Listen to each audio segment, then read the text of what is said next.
Well, not wishing to alarm, but there is a warning that World War III will erupt in just a few years unless the US financial system loosens up on China.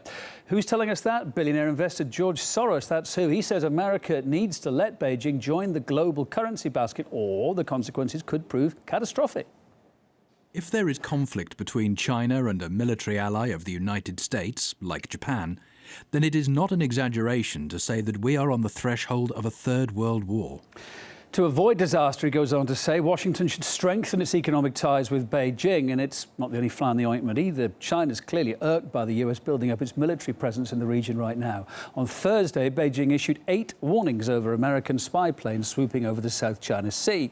Regular military drills on China's doorstep and a strategic shift of US bases to the Asia-Pacific aren't exactly helping to ease tensions there either. In fact, if you look at this map, you'll see the number of US military facilities in Beijing's backyard.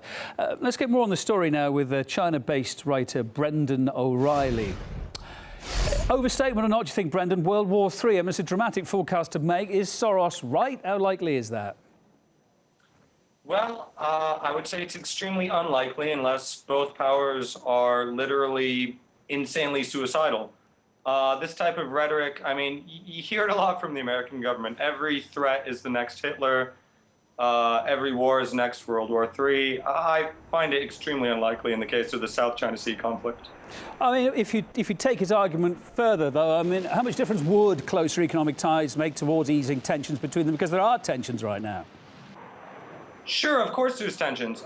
If you look at a map of the claims of Beijing's, what they say is their own territory in the South China Sea, it is quite extensive, and they do clash with the claims of several other countries, most notably Vietnam, the Philippines, Indonesia, Malaysia, etc.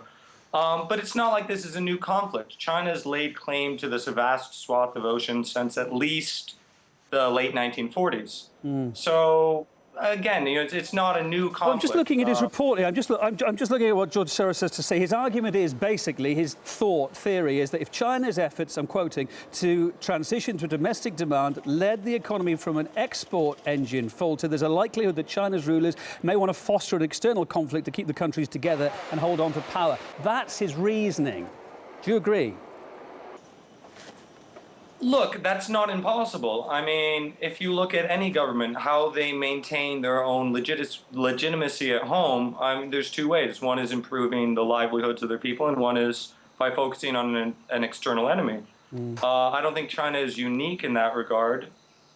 Both China and the US, of course, they're plowing a lot of money into their military industries right now. If each military becomes too big for the other to take on, might that work as a restraining factor, looking on the bright side?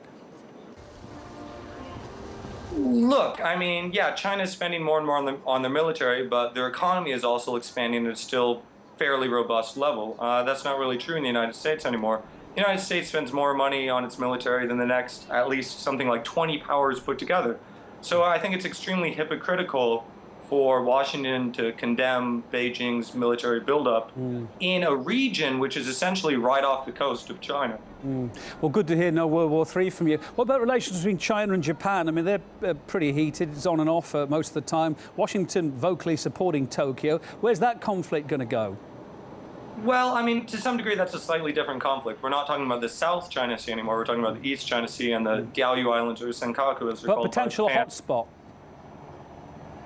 I think in some ways Japanese and Chinese relations have actually improved in the last year or so. So I think this front is kind of cooling off, wherein the South China Sea is heating up recently. And maybe that's not a mistake. Maybe the U.S. is looking at things cooling down between China and Japan and trying to kind of exacerbate the long-standing conflict in the South China Sea.